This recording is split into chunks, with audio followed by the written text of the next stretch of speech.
मौलाना तौकीर रजा के बयानों के बाद अब उन पर एफआईआर दर्ज कर लिया है, जिसके बाद मुस्लिम समुदाय के लोगों का गुस्सा भी फूट पड़ा है। दोस्तों, किस तरीके से कल मौलाना तौकीर रजा के जरिए एक बयान दिया गया था, जिसके बाद ये मामला जो है पूरी तरीके से तूल पकड़ने लगा। दरअसल मौलाना तौकीर रजा ने कल मीडिया से बातचीत करते हुए कहा कि जिस तरीके से जो कुछ लोग हिंदू राष्ट्र की मांग कर रहे हैं, हिंदू राष्ट्र बनाने की बात कर रहे हैं, उसी तरीके से अगर इधर वाले लोग भी, जी हाँ, अगर इधर वाले लोग भी इस तरीके की मांग करना शुरू कर दे तो किस तरीके की माहौल बनेगा, तस्वीर कैसी बनेगी, वो सोचने वाली बात है।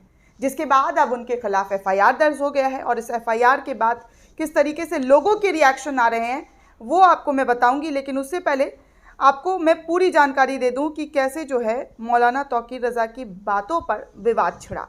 मौलाना तौकीर रजा मीडिया से बातचीत कर रहे थे, एक प्रोग्राम में गए थे और उन्होंने कहा कि कहीं ऐसा ना हो कि मुस्लिम युवा भी अलग मुस्लिम राष्ट्र की मांग करने लगे।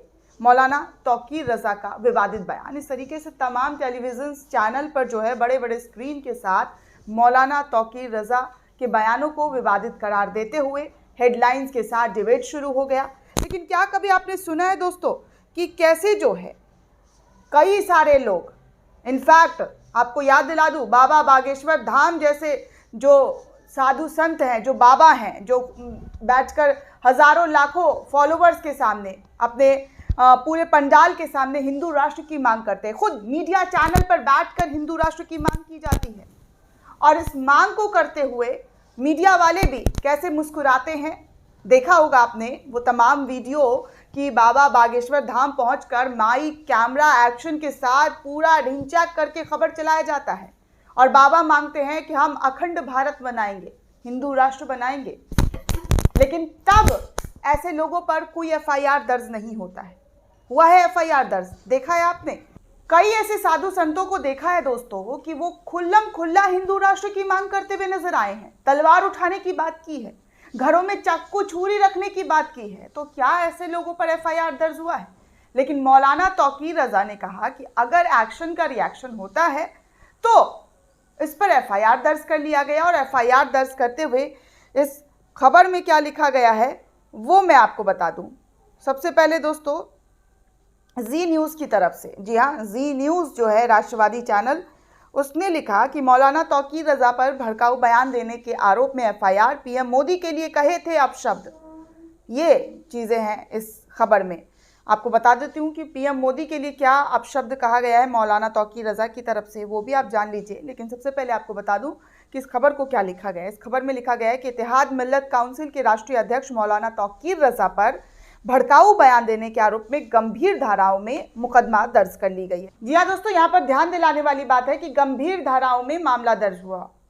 आपको याद होगा कि कई ऐसे लोग जो हैं जिस तरीके से धर्म संसद के नाम पर खुल्लम खुल्ला मुसलमानों को मारने काटने की बात कही थी, तो तब जो है कई ऐसी खबरें आई कि इन लोगों पर एफआईआर हुआ है लेकिन हल्के धाराओं में।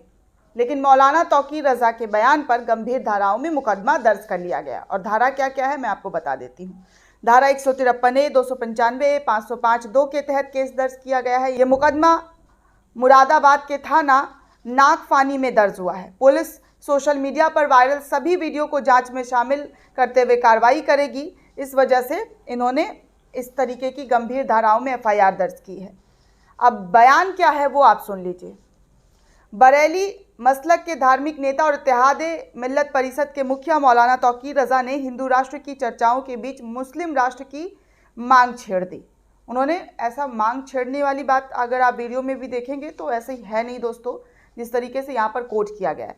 उन्होंने कल यानी कि 12 मार्च को कहा कि जो लोग हिंदू राष्ट्र की बात करते हैं उन पर देशद्रोह का मुकदमा चलाया जाना चाहिए। क्या होगा अगर कल को हमारे युवा मुस्लिम राष्ट्र की मांग करने लगे। उन्होंने एक बात कही थी, एक बात जो है रखी थी कि अगर इस तरीके की बात हो रही है तो इधर वाले भी लोग, अगर मुस्लिम युवा जो इस तरीके की मांग करने लगेंगे तो क्या होगा। तो अब देखिए प्रधानमंत्री पर क्या अभद्र भाषा का प्रयोग किया है वो भी जान लीजिए मौलाना तौकीर रजा की तरफ से। तौकीर रजा ने कहा कि पूरे देश में 10 लाख से ज़्यादा मुस्लिम लड़कियों को लालच देकर उनको बहला फुसलाकर और अगवा करके उनके हिंदू लड़कों से शादी कराई गई। इसे घर वापसी का नाम दिया गया। इतना ही नहीं, मौलाना तौकीर रजा ने प्रधानमंत्री नरेंद्र मोदी के खिलाफ भी अभद्र भाषा का प्रयोग किया। धार्मिक नेता ने कहा कि मैं पीएम से सवाल करता हूं कि ऐसा कर हिंदू लड़कियों ने क्या हिंदू समाज की लड़कियों का हक नहीं मारा? ऐसा करने वाले और उनकी हिमायत करने वाले ना तो हिंदू समाज के हितैषी हैं और ना ही देश के हितैषी हैं, बल्कि वो देश के गद्दार हैं। प्रधानमंत्री नरेंद्र मोदी का सबका साथ सबका विकास का नारा पूरी तरीके से झूठा है। कुछ कट्टरवादी हिंदू देश में नफरत फैलाने की बीज बो रहे हैं। मीडिया से बात करते हुए ये तमाम बातें उन्होंने कहा और उन्होंने कहा कि कानून सबके लिए बराबर है।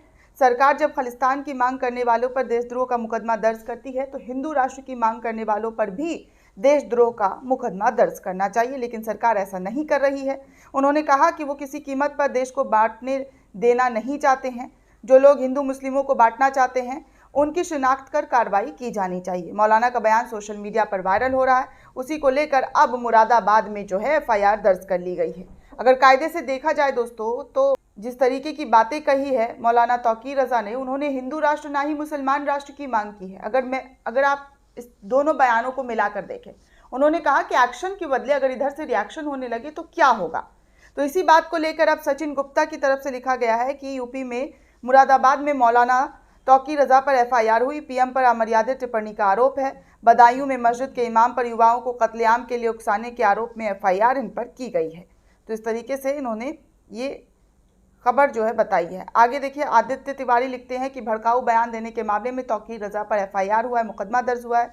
मुरादाबाद के थाना नागफनी में हुआ मुकदमा दर्ज, जैसा कि मैंने आपको बताया कि 153A 295A 505 2A के तहत एफआईआर दर्ज किया। तो इन्होंने भी ठीक वैसा ही लिखा है।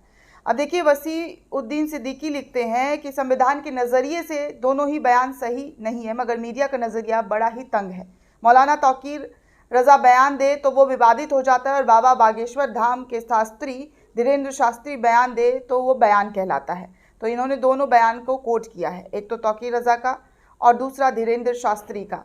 तो इस तरीके से इन्होंने मीडिया पर तंज कसा है कि कैसे मीडिया जो है अपनी बातों को मरोड़ देता है। शहनवाज अंसारी लिखते हैं कि आए दिन नेता, कट्टरपंथी बाबा और सैकड़ों कट्टरपंथी हिंदू संगठन से जुड़े लोग हिंदू राष्ट्र की मांग करते हैं। हर हफ्ते ट्विटर पर हिंदू राष्ट्र बनाने की मांग को हैशटैग के साथ ट्रेंड होता है। मीडिया उसका समर्थन करता है। आज वही बयान मौलाना तौकीर रजा ने दिया तो मीडिया उसे विवादित बता रहा है। तो ये चीज़ें जो है मीडिया की तरफ से कैसे जो है दो चश्मे हो जाते हैं। भारत समाचार की तरफ से भी ये खबर लिखा गया है कि मुरादाबाद में मौलाना तौकीर रजा पर गंभीर धाराओं में केस हुआ है। भड़काऊ बयान देने के आरोप में मामला दर्ज। आईपीसी की धारा इतना पर केस हुआ। सोशल मीडिया पर वायरल वीडियो की जांच दायरे में है। प्रधानमंत्री मोदी के बारे में अमर्यादित टिप्पणी। मुरादाबाद में नागफनी थाने में केस दर्ज हुआ है। उन्होंने पूरा जो है डिटेल में बताया है कि कैसे कैसे जो है ये हुआ है। DRX हामिद रजा लिखते हैं कि अगर कट्टरपंथी हिंदू राष्ट्र की बात करें तो ये दोगली मीडिया वाह वाह करती है और उसका समर्थन करती है, लेकिन जब मौलाना तौकीर रजा सिर्फ सवाल करते हैं तो ये विवादित बयान हो जाता है। ये दोगली मीडिया का चरित्र है जो इस्लामोफोबिया नामक बीमारी से ग्रस्त है। प्राइम न्यूज़ की तरफ से लिखा गया है दोस्तों कि शफीकुर रहमान वर्क ने मौलाना तौकीर रजा के हिंदू राष्ट्र की मांग करने वालों के खिलाफ देशद्रोह का मुकदमा दर्ज करने का बयान। हिंदू राष्ट्र की मांग करने वाले के खिलाफ कार्रवाई हो, बीजेपी RSS के लोगों के खिलाफ भी जो है ये कार्रवाई हो। तो इस तरीके की मांग जो है इनकी तरफ से भी की जा रही है। तो देखा दोस्तों किस तरीके से तमाम लोग अपनी अपनी राय रख रहे हैं, अपनी अपनी बात रख रहे हैं। बात रखने की तो सबको आज़ादी है, हक है, लेकिन जब दो लोग एक ही तरीके की बात करें तो एक विवादित हो जाता है और एक बयान कहलाता है। इसको समझने की आपको ज़रूरत है कि कैसे जो है लोगों को भ्रमित करने की पूरी कोशिश जो है ये मीडिया के ज़रिए की जाती है और ये मीडिया लोगों को कैसे भ्रम जाल में फंसाता है, इसको समझने के लिए आपको आंखें खोलनी पड़ेगी और आपको समझना होगा कि आपके साथ क्या हो रहा है।